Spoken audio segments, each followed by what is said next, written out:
sorry, the number you have dialed is not in service at this time. 11:36 in the AM. Today is the day. Today, I'm going to adult clinic for the first time ever.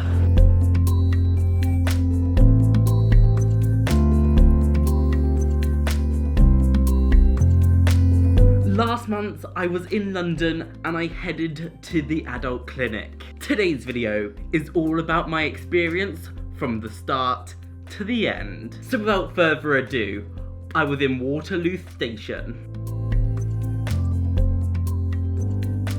Now, the best way to get to the clinic from where I live is to start off in Waterloo. We went onto the Bakerloo line all the way from Waterloo all the way to Piccadilly Circus. And we got to Piccadilly Circus and went on the Piccadilly line all the way to Hammersmith. Now, the tube journey wasn't out of the unexpected. If you've never been on the tube, it is a little bit loud. Sometimes there's a breeze. It's a little bit overcrowded and it usually smells like pee. And yes, I made that rhyme. Now, lucky for me, I was with my mum in Hammersmith, and my mum knew Hammersmith a little bit. Just a little bit. And the reason for that is my dad used to work a little bit in Hammersmith. However, for me, I was still just a little bit unsure of where I was going. Now, if you are familiar with Swiss Cottage, which is where Tavistock is, well, that station is nothing like Hammersmith Station. And I think the best way for me to describe how Hammersmith came across, it felt a little bit like a shopping centre. And the one that really comes to mind is the one in Basingstoke, but unless you don't know it, then you probably don't know it. Yeah. Now, the reason that I say Hammersmith Station is very similar to a shopping centre, well, it has a Starbucks, a McDonald's. It also has a Boots and a Leon. If you're not familiar, Leon is like a, I don't actually know. I think it's like a burger place. But it wouldn't be any sort of like shopping centre without a Costa. And yes, Hammersmith Station has a Costa. Personally, I didn't go to any of the places that I listed while I was actually at Hammersmith Station. I went to like an external cafe. There's tons of cafes around the area. Now, I was in Hammersmith early afternoon and it wasn't that busy. Like, there wasn't a lot of people. I didn't really expect there to be a lot of people because it's not central London, but it wasn't that busy.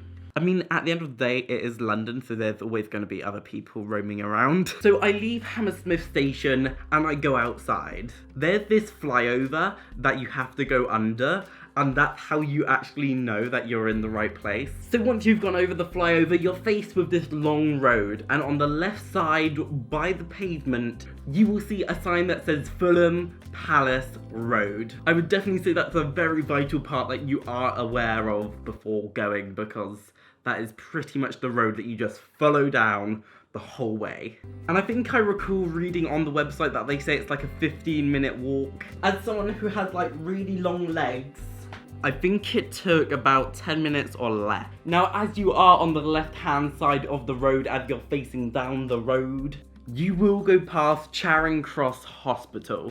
And when you reach Charing Cross Hospital, you just want to keep going, just keep going down the road. And finally, you will reach a Sainsbury's. Now, bear in mind that I am filming this in 2018. I don't know if in like 5 years there still will be a Sainsbury's there. But that Sainsbury's represents where you turn left. And you will turn left down a road called Greyhound Road. Now, at this point, you do want to be on the right-hand side of Greyhound Road. And I think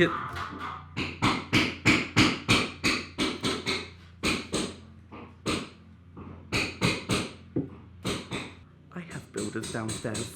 I'm sorry. So the building that you're looking for is like 3 to 2 doors down, and there is an NHS sign outside of the door, along with a buzzer. I've got an appointment at 2 o'clock. My name's Hannah Phillips.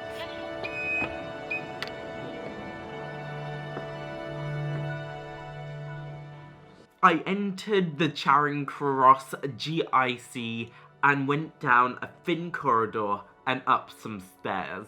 At the top of the stairs, there was another long corridor, and at the end of that corridor were some doors, and those doors led into the waiting room of the GIC. As I entered the room, I was welcomed by some warm and welcoming and smiley-faced staff members. I'm just gonna say it, the receptionists are amazing. I was asked to fill out some general paperwork and also to sign a consent form of some sort. I didn't really understand it, but I had to sign it, and that was what I had to do. The doctor came out of their room and basically asked me to go into their room. During the time with this doctor, I was asked some general questions: name, age, where I kind of live, who lives in my house, and animals, and just stuff like that. It then went on to like friends and interests and hobbies. I hope you get the picture. It was just that sort of stuff. Now, after all of this generic questiony stuff was over, it really started to turn serious. They started to ask the big questions. How do you identify? What sort of surgeries do you want? Where do you see yourself in 5 years' time? What is your sex life like? Do you smoke? Do you drink a lot of alcohol? But as they were asking big questions, I did think that they were going to ask the biggest question of them all. Does pineapple belong on pizza? What am I doing with my life? And over the hour of the appointment, they did ask a lot more questions. For every single question, it didn't feel at all intrusive. It actually felt like they wanted to help and understand how I actually felt. And to me personally, it did feel as if they were repeating, if you don't want to answer that question, then you don't have to answer it. I don't know if that's what they say to everyone, but they definitely asked me that more than one time. My appointment is now over. I was given this like visitor badge. It's visitor 24.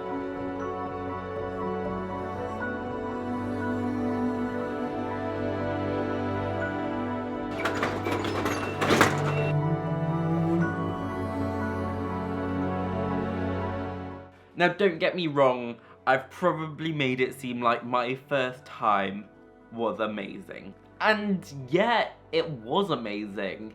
If it wasn't for the stress and for the anxiety and just the energy and the hype and just all of that madness. As someone who is pretty darn awkward in any social situation, I definitely did struggle just because how important and how big of a deal it is to me. If it wasn't for me making these videos to share my experiences with you peeps, I don't think I would have been able to cope as well as I did cope. And that was my experience going to the Charing Cross GIC. Thank you for following my transition, and I wish you all the best in yours. Goodbye.